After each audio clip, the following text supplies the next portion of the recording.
The hallway buzzed with chatter, the clanging of lockers, and the shuffling of feet. But then, a different sound cut through it all. Laughter, not the kind that comes from happiness or jokes. This was sharp, biting, the kind that made your skin crawl. Emma, the new girl at Ridgeview High, kept her eyes glued to the floor, clutching her books like a shield against the world. She'd only been here a week, but already the unwanted attention felt suffocating. She told herself if she stayed quiet, if she just disappeared into the crowd, they'd forget her. She was wrong. 3 boys appeared, looming like shadows, their presence making the hallway feel smaller, tighter. They were tall, loud, and surrounded by a pack of sneering followers. The tallest one, a lanky guy named Chase, grinned with that dangerous mix of amusement and cruelty. His eyes locked on Emma, sharp and calculating. Without a word, he reached for the hem of her skirt. "What's the matter, new girl?" Too shy to speak. His voice dripped with mockery. His friends laughed, circling her like vultures. One of them leaned in, tugging at her skirt again, just enough to draw eyes and whispers from everyone around. A ripple of gasps spread through the hall, and Emma's chest tightened, heart hammering. She wanted to disappear, to vanish into the floorboards beneath her feet. But she couldn't. The whispers and gasps rippled through the hallway, but no one stepped forward. That's the cruel truth about high school.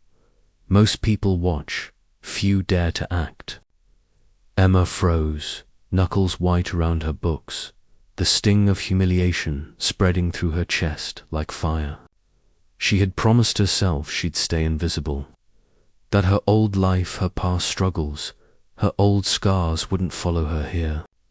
But this burned deeper than anything she'd felt in days. Memories slammed into her, her father's voice echoing, firm and unwavering, "Never let anyone disrespect you." The endless hours on the mat. Every throw, lock, and counter drilled into muscle memory. She drew in a shaky breath and let her books fall to the floor with a dull thud. The laughter faltered. The boys noticed the shift in her expressions. Something hardened, something dangerous glinting in her eyes. "Hey, relax," Chase sneered, trying to mask a flicker of uncertainty. "We're just having fun."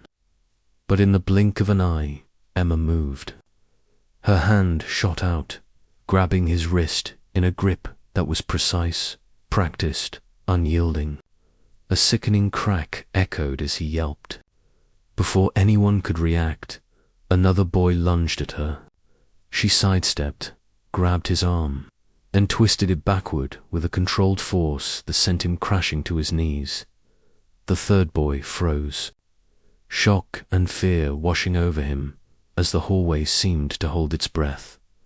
The third boy froze, eyes wide, unsure if his turn was coming next.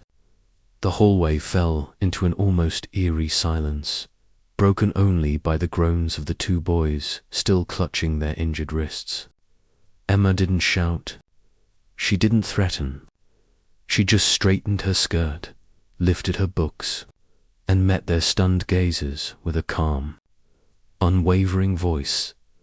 "If you ever touch me again," she said, steady as a heartbeat, "I won't be so gentle."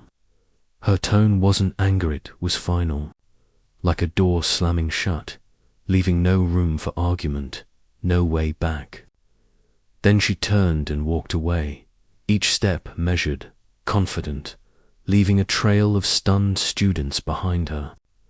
Whispers rose, exchanged glances crackling with disbelief, and even a few nods of respect. But the day wasn't over.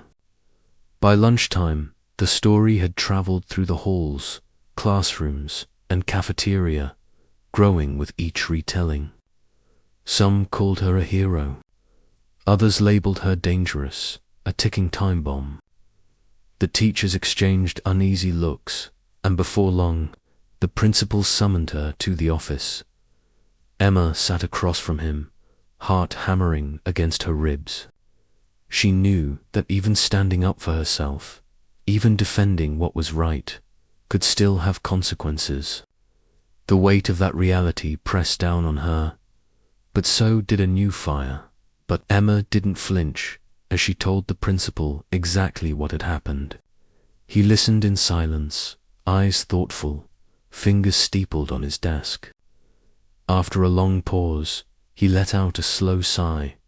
"I can't condone violence," he said carefully, "but I also can't ignore what they did to you. You'll face no punishment this time. But understand this, it's going to bring attention. People will talk." Emma nodded, calm on the outside, but inside she already knew the hardest part was still ahead. The next few weeks tested her in ways she hadn't imagined. The bullies never touched her again, but their eyes followed her like shadows, sharp and constant. Some students kept their distance, wary of being associated with the girl who broke wrists. Others tried to get close, drawn to her quiet strength, yet never fully understanding the weight she carried. And deep inside, Emma wrestled with conflicting feelings, relief for defending herself, but also the uneasy knowledge that she had crossed a line she never wanted to touch.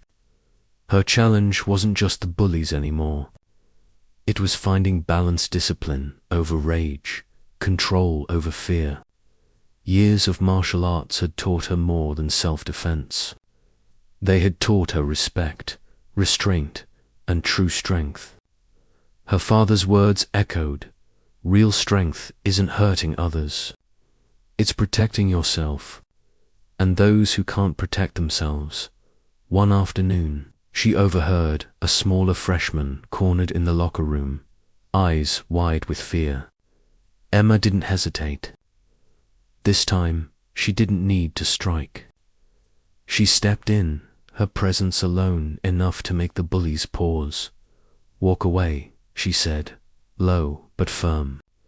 No demonstration needed.